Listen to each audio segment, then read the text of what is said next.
BRC এই মুহূর্তে একটি অত্যন্ত ভালো একটা অবস্থানে বিআরসি বিরাজ করতেছে। হারিয়ে যাওয়া বিআরসি থেকে আবার ফিরে আসা। তো দর্শক, nutrition face to face episode 2 এই পর্বে আমরা মুখোমুখি হয়েছি বাংলাদেশ সড়ক পরিবহন corporation BRTC chairman Mohammad Tajul ইসলামের সাথে। বিআরটিসি ফুটবল ক্লাব 90 দশকের জায়ান্ট কিলার হিসেবে আত্মপ্রকাশ করেছিল। সেই বিআরটিসি ফুটবল ক্লাব আবারও নতুনভাবে নতুন সাজে আসছে এই বিআরটিসির চেয়ারম্যান মহোদয়ের বদন্যতায়। তো আমরা আজকে তার মুখোমুখি হচ্ছি। কেমন আছেন আপনি? ভালো আছে। 90 দশক সেই জায়ান্ট কিলার বিআরটিসি আবারও আসছে, আবারও সারা জাগাবে। এবং একটা স্লোগান দেখলাম আপনারা দিয়েছেন যে বদলে গেছে বা বদলে যাচ্ছে, বদলে যাওয়া বিআরটিসি। হঠাৎ করে আবার এই বিআরটিসি ফুটবল টিমকে চাঙ্গা করার কারণটা কি? জি জি, এখন আপনি জানেন যে আসলে এই খেলাধুলা এবং সাংস্কৃতিক অঙ্গন যে দেশের যত শক্তিশালী এক্সট্রা কারিকুলাম লেখাপড়ার পাশাপাশি এটা হলো একটা জাতিকে গড়ার একটা অন্যতম একটা উপাদান। যে নীতি নৈতিকতা, একটা সুস্থ মানসিকতা, সুস্থ মানুষ, এগুলা কিন্তু এই ক্রীড়া এবং আপনার সাংস্কৃতিক এই কর্মকাণ্ডের মাধ্যমে কিন্তু সম্ভব। এবং এটা সবাই জানে, এটা কিন্তু উন্নত দেশে তাই হচ্ছে, সব জায়গায় তাই হচ্ছে। আমাদের দেশেও কিন্তু দেখেন একসময় কিন্তু পাড়া গায়েও কিন্তু আমাদের ফুটবল খেলা হতো, সব কিছু হতো। আস্তে আস্তে কিন্তু এই যে ফুটবল খেলা বা বিভিন্ন যে ক্রীড়াঙ্গন থেকে বা সাংস্কৃতিক অঙ্গন থেকে সরে জোরে কিন্তু আমরা কিন্তু এখন কিন্তু আমরা ফেসবুক নির্ভর বা আমরা কিন্তু এই যে মোবাইলের প্রতি একটা অ্যাডিকশন চলে আসছে। তো এটা কিন্তু আমাদের জাতি হিসেবে কিন্তু দিন দিন কিন্তু আমাদের কিন্তু পিছিয়ে দিচ্ছে, আমাদের নৈতিকতার দিকেও আমাদের কিন্তু অবক্ষয় চলে আসতেছে।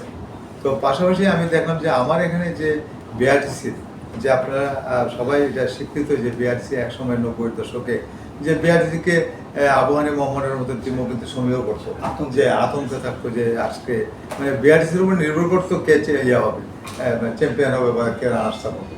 2021-এর আগে অর্থাৎ 2020 সালে নতুন গাড়ি দিয়ে মান্থলি ইনকাম হইতো 32 কোটি টাকা, নতুন গাড়ি দিয়ে। আর সেই পুরাতন গাড়ি দিয়ে, নতুন কোনো গাড়ি আসে নাই, এখন সেই ইনকাম হয় 50 থেকে 52 কোটি টাকা পুরাতন গাড়ি দিয়ে। অর্থাৎ আমরা ইনকাম কি পরিমাণে বাড়ালাম দেখেন। খরচ আমরা প্রায় 40% খরচ কমাই ফেলছি আমরা, এবং ইনকাম বাড়লেও কিন্তু আমার সেবার মান বাড়াতে কিন্তু যাত্রীর সংখ্যা এতে বোঝা যায় যে আপনার যে আমার 32 কোটি থেকে 52 কোটি, আমি তো এটা টিকিট বিক্রির টাকা, তার মানে আমার প্যাসেঞ্জার সংখ্যা অনেক বৃদ্ধি পেয়েছে। তো সুতরাং এইভাবে আমরা এগোতে রইলাম। আমরা প্রথম বেতন নিশ্চিত করলাম, বেতন নিশ্চিত করার পরে তাদের বোনাস, তাদের সুযোগ সুবিধা, তাদের কল্যাণ তহবিল নিশ্চিত করলাম। যে একজন কর্মচারী আগে মারা গেলে 5,000 টাকা পাইতো, সেটা আমরা 3 লক্ষ টাকার মতো আমরা দেওয়া শুরু করলাম। কোনো কর্মচারী চিকিৎসার অভাবে মারা যাবে না। এরপরে আমরা শুরু করলাম আবার 2023 সালে এসে যে শিক্ষাবৃত্তি দিতে হবে সন্তানদেরকে, যারা ভালো রেজাল্ট করতেছে, পাবলিক বিশ্ববিদ্যালয়ে পড়তেছে, তাদেরকে আমরা শিক্ষাবৃত্তি দেওয়া শুরু করলাম। এখন আমরা শিক্ষাবৃত্তি চালু করেছি, কল্যাণ তহবিল চালু করেছি। তারা 98 সালে সরকার চালু করছে শান্তি বিনোদন ভাতা, সেই ভাতা এসে 2023 সালে আমি দিলাম, একসাথে সবাইকে শান্তি বিনোদন ভাতা দিলাম। আর তারা এই ভাতা কোনোদিন পায়নি। তো সুতরাং তাদেরকে পোশাক দিলাম, তাদেরকে যেমন ড্রাইভারদের জন্য জুতা, ক্যাশ সব কিছু দিলাম। এখন দেখলাম যে আমরা এত কিছু দেওয়ার পরও আমরা বিআরটিসি লাভে আছি।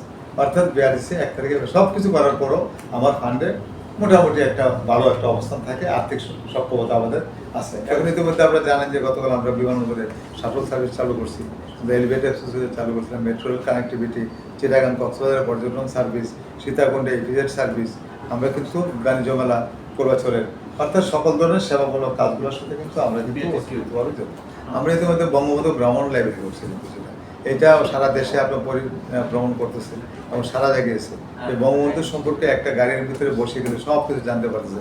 সেখানে ল্যাপটপ সহ সকল সুযোগ, ওয়াইফাই, সকল সুযোগ সুবিধা দেওয়া হয়েছে। আমরা না আগে কিছুই ছিল না। আমরা 1250 গাড়িতে বিদেশ লাগাই দিচ্ছি, ভিডিও ক্যামেরা লাগানো আছে। আমরা মানে অসংখ্য এনে কাজ করেছি গত 3 বছর। আপনার এই অসংখ্য কাজের ফলে আমরা এখন আর্থিকভাবে সচ্ছল, মানসিকভাবে সচ্ছল। আমার কর্মীরা এখন ভালো আছে, তারা দুর্নীতির থেকে সরে আসছে, তারা এখন সবাই কাজ করে, একসময় কাজ করতো না। তারা আর্থিক অনিয়মটা আমরা একবারে শূন্যের কাছাকাছি, শূন্য আনতে পারিনি, বাট শূন্যের কাছাকাছি কিন্তু আমরা নিয়ে আসছি কিন্তু। এবং এতে করেই আমরা কিন্তু আগে যে অবস্থায় আমি জয়েন করার আগে 6 কোটি টাকা বেতন দেওয়া যেত না এখানে আমরা আগামী জুলাই মাস থেকে আমরা 12 কোটি টাকা বেতন দেবো এখানে। 12 কোটি টাকা পুরাতন গাড়ি দিয়ে আর নতুন গাড়ি দিয়ে 6 কোটি টাকা বেতন দেওয়া সম্ভব হয় নাই। সেই বিআরটিসি এর জন্য আমরা নাম দিচ্ছি বদলে যাওয়া বিআরটিসি। এখন আমরা এই আমি যোগদানের প্রায় 20 বছর যাবত 3 থেকে 4টা পদে ড্রাইভার এবং এই ধরনের 2-1টা পদ ছাড়া কোনো পদে লোক নিয়োগ দেওয়া হয়নি। আমরা গত 3 বছরে 59টি পদে আমরা লোক নিয়োগ দিয়েছি এবং আগামী সপ্তাহে আমাদের শনিবারও লোক নিয়োগ আছে। আমরা প্রায় 1200 লোক নিয়োগ দিয়েছি আর 200 লোক আমরা হয়তো আগামী এক সপ্তাহের ভিতরে আমরা নিয়োগ দেবো। 1400 লোক নিয়োগ দিয়েছি। অর্থ মন্ত্রণালয় থেকে কোনো একটি টাকা আনা হয়নি, আমাদের ইনকাম দিয়ে কিন্তু আমরা 14 এখন আগে নিয়োগ দেওয়া হতো না, নিয়োগ দিলে বেতন দেবো থেকে, পদোন্নতি দেওয়া হতো না, পদোন্নতি দিলে বেতন বাড়বে, ইনক্রিমেন্ট লাগানো হতো না। সরকার 2015 সালে ফিক্সেশন দিছে, মানে আপনার পে কমিশন দিছে, কিন্তু তাদের ফিক্সেশন হয়নি, তাদের বেতন নির্ধারণ করা হয়নি। সেই বেতন তাদের 15 সালের বেতনের ওই ঘুরাই রয়ে গেছে, ইনক্রিমেন্ট লাগানো হয়নি। এখন সেই বেতন হয়ে গেছে একজনের 15,000 থেকে, আমরা এগুলো সব আর্থিক সচ্ছলতা নিয়ে আসছি। 15,000 থেকে তার বেতন হয়ে গেছে 24,000। আর কর্মী দেখেছে 15,000 থেকে 24,000 বেতন পাচ্ছি, সে কোনো দুর্নীতি করবে মানে সব হয়ে গেছে, সব দ্বিগুণ। এই জন্য আমাদের 6 কোটি থেকে 12 কোটি হয়ে গেছে। অনেকে মনে করবে যে 1200 লোক দিয়ে কি এত টাকা হয়ে যায় না, আমরা ওই জায়গায় হাত দিচ্ছি। তাদের সকল স্তরের সুযোগ সুবিধা আমরা নিশ্চিত করছি, যার কারণে কর্মীরা এখন খুব ভালো আছে। তারা মানে একেবারেই দুর্নীতির থেকে একবারে সরে চলে আসতেছে।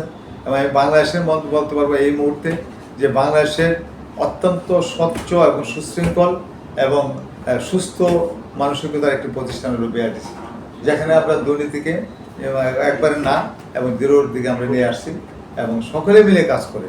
একসময় যেটা বলতেছিলাম, আই রিপিট ইট, যে একসময় এখানে 50% লোক কাজ করতো না, আমরা আউটসোর্সিংয়ের মাধ্যমে গাড়ি মেরামত করতে হতো, কিন্তু সেই গাড়ি মেরামত কিন্তু আমরা করি। এখন আমরা গাড়ি বানাচ্ছি। আমরা কালকে শাটল সার্ভিস উদ্বোধন হয়েছি বিমানবন্দরে, আমরা কিন্তু সেখানে ঘোষণা দিয়েছি আমার মাননীয় মন্ত্রী মহোদয়, আমার মন্ত্রী মহোদয়, আমরা কিন্তু এখন কিন্তু আমরা নিজেরা চেসিস ক্রয় করে আমরা গাড়ি বানাবো। অর্থাৎ গাড়ির যে প্রজেক্টের মাধ্যমে গাড়ি ক্রয় করা, সেটাতেও কিন্তু আমি সরে যাচ্ছি। এটা আমার এটাকে আমার টাকা দিয়ে করবো, আমাদের নিজস্ব ইনকামে করবো, স্বয়ং সম্পূর্ণ। আমাদের মাননীয় মন্ত্রীর মধ্যে গতকাল বলছে যে একটা শব্দ যে বিআরটিসি স্বয়ং সম্পূর্ণ একটি প্রতিষ্ঠান। এখানে এটা কোনো কারো মুখাপেক্ষি নয়। বিআরটিসিও নিজের টাকায় ইনকাম করে, নিজের টাকা খরচ করে, নিজের টাকা ভালো আছে, নিজের টাকা তারা সকল ধরনের সুযোগ সুবিধা তারা কিন্তু সৃষ্টি করতেছে। সুতরাং বিআরটিসি এই মুহূর্তে একটি অত্যন্ত ভালো একটা অবস্থানে বিআরটিসি বিরাজ করতেছে। হারিয়ে যাওয়া বিআরটিসি থেকে আবার ফিরে আসা, আমরা কিন্তু তখন কিন্তু আমরা দেখলাম যে যেহেতু এত একটা নামি দামি একটা বিআরটিসি টিম ছিল, সেই বিআরটিসি ফুটবল টিমকে আমরা আবার আগে আসি। এখন আমরা প্রথম আমরা যে কারা কারা আমাদের খেলতে পারে, হ্যাঁ কারা খেলতে পারে, আমার এটা বেঞ্চ চাই। তো আমরা বললাম যে আমরা কমিটি করে দিলাম, কমিটি করে দিয়ে আমরা ডাইরেক্টরকে দিয়ে, আমাদের আমাদের সাহেব আছেন তাদেরকে দিয়ে আমি কমিটি করে দিলাম। কমিটি করে বলে দিলাম যে কারা কারা খেলবে, মানে আমাদের কি, আমার তো নিজস্ব প্লেয়ার লাগবে, না এটা তো আমি হায়ার করে সব প্লেয়ার দিয়ে তো আমার পক্ষে সম্ভব হবে না। তো এই নিজস্ব প্লেয়ার আমরা খুঁজতে গেলাম। ইতিমধ্যে আমরা নতুন 200 জন লোক নিয়োগ দিলাম। 200 জন লোক একবার তারা ইয়াং ব্লাড, তাদের বয়স 20 থেকে 25, 26।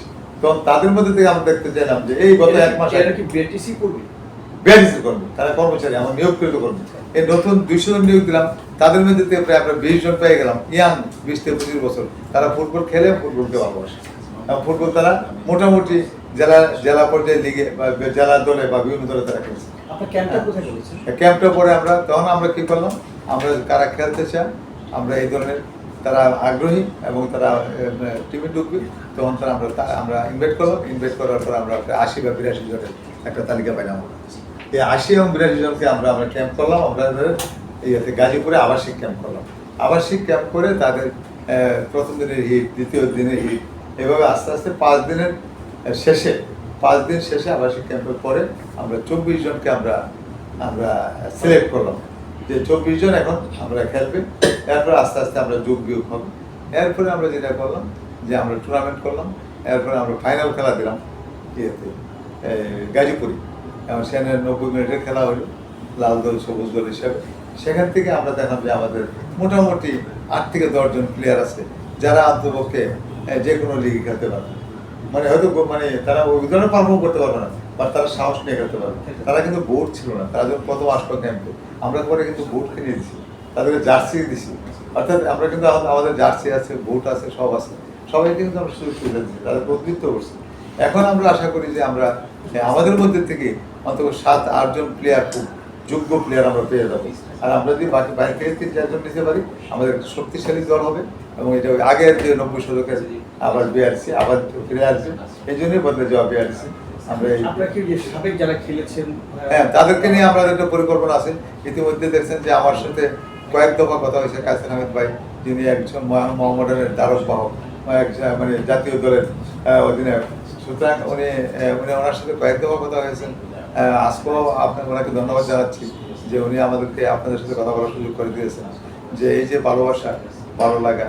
তো উনি যেহেতু খেলোয়াড়, আমরা যেহেতু কাজটা করতে যাচ্ছি, আমরা আশা করবো যে আমাদের এর সাথে যারা সংশ্লিষ্ট আছেন, বাফুফের সভাপতি মহোদয় সহ যারা যারা আছেন ক্রীড়া মন্ত্রণালয়ে, সবাই আমাদেরকে সহযোগিতা করবে এবং বিআরসি টিমকে শক্তিশালী একটি টিমে গঠন করার জন্য সবাই সহযোগিতা করবে, আমাদেরকে উপদেশ নির্দেশ দেবে।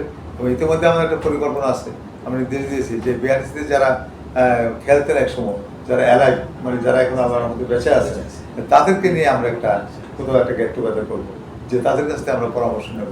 এটাও একটা বড় একটা জিনিস হবে। যদি আমরা তো 10-12 5-7 জন পেয়ে যাই, তাহলে তারা কিন্তু বিআরসিকে ধারক বাহক, তারাই বিআরসিকে আবার এগিয়ে নেবে। ওরা তো এক্সপার্ট অফ দ্য এক্সপার্ট, সুতরাং তারা এটা আগে নেবে আর আমরা প্যাট্রোনাইজ করবো। আমাদের আপনার যদি আর্থিক সচ্ছলতা এখন আছে সংস্থাটা আছে, তা আপনার সেক্ষেত্রে কি বিদেশি কোচ বা বিদেশি ফুটবল? না, বিদেশি কোচ আমি এখনই নেবো না। বিদেশি কোচ আমার আমি এরকম বিশ্বাস ছিলাম যে আস্তে আস্তে আগানো। আমি হঠাৎ করে আগে আমি একবারে এটা করবো না।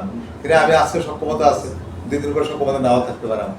সুতরাং আমি আমার নিজস্ব প্লেয়ার সৃষ্টি করবো, অর্থাৎ আমার বিআরসির মধ্যে আমরা অন্তপক্ষে আশা করতেছি আমার একটা টিম করার মতো, এবং বিদেশি প্লেয়ার ছাড়াই আমরা যদি ঠিকভাবে কোচিং দিতে পারি এবং ঠিকভাবে তাদের খেলাইতে পারি, বিদেশি টিম ছাড়াও আমার খেলা যাবে। মানে ওই ধরনের আমি একটা যেটা পর্যবেক্ষণ করছি। এখন যেটা আমরা চাচ্ছি যে আমাদের ক্যাম্প করলে আমরা আমাদের বাংলাদেশের মধ্যে যারা আছে, আমাদের তো ফিনান্সিয়াল একটা বিষয় মাথায় রাখতে হবে। আমরা ওই ধরনের কোচ নেবো, আবাসিক ক্যাম্প করবো, আমরা হাঁটে হাঁটে আগাবো 1 বছর 2 বছর। এক সময় তো দেখা যাবে বিদেশি প্লেয়ার কোচ, বিদেশি কোচও আসবে। যেমন বসুন্ধরা এই তো হাঁটে হাঁটে পাই করতে করতে তারা বিরাট মানে অনেক টাকা করছে। তো আমাদের স্পন্সরও পাওয়া যাবে, সবই পাওয়া যাবে, যেহেতু বিআরসি এখন ঘুরে দাঁড়িয়েছি। সুতরাং মাননীয় প্রধানমন্ত্রী এই দেশের সঠিক নেতৃত্ব দিচ্ছে বলে কিন্তু আজকে কিন্তু উন্নত বাংলাদেশের স্বপ্ন আমরা দেখতেছি, স্মার্ট বাংলাদেশের স্বপ্ন আমরা দেখতেছি। ইতিমধ্যে অনেক দূর আমরা এগিয়েছি। সব কিছুই তো আপনি দেখেন, আজকে এখন বসে আমরা সব কিছু পাচ্ছি। বঙ্গবন্ধুর সর্বশেষ কথা হলো বঙ্গবন্ধুর যে সোনার বাংলা, বঙ্গবন্ধুর যে স্বপ্ন ছিল, আকাঙ্ক্ষা ছিল, আমাদের মাননীয় মন্ত্রী মহোদয়, আমাদের উপযোক্তাদের এমপি মহোদয়, মাননীয় মন্ত্রী প্রতিনিয়ত নির্দেশনা দিচ্ছেন। অসাধারণ একজন মানুষ, যিনি যার নেতৃত্বে আজকের এই বিআরসি এগিয়ে যাচ্ছে। আমাদের সচিব মহোদয় তত্ত্বাবধান করে থাকেন। সচিব মহোদয় এবং মন্ত্রী মহোদয়ের যে মানে বলিষ্ঠ নেতৃত্ব এবং মনিটরিং, ক্লোজ মনিটরিং, এর মাধ্যমে কিন্তু আমাদের প্রতিষ্ঠানগুলো কিন্তু জেগে উঠবে। আশা করি বিআরসি আরও এগিয়ে যাবে। আমাদের এখন অনেক দূর এগিয়েছি, আরও এগোতে হবে। ধন্যবাদ সবাই। ধন্যবাদ।